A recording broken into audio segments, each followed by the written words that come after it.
Dosa yang paling besar, yang paling banyak dilakukan oleh manusia pada hari ini dan hampir ada di dalam setiap rumah ialah dosa meninggalkan solat. Tinggal semayang, tak usah sembang lah.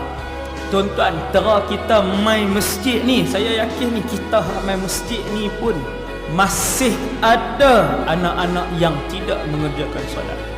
Nabi kata pemisah di antara Islam dan kufur ialah solat. Pemisah di antara Islam dan kufur ialah meninggalkan solat. Tinggal solat, terus masuk belah no. Sebab tu mazhab Hanbali, mazhab Al-Imam Ahmad ibn Hanbal, orang yang meninggalkan solat dihukum sebagai kafir.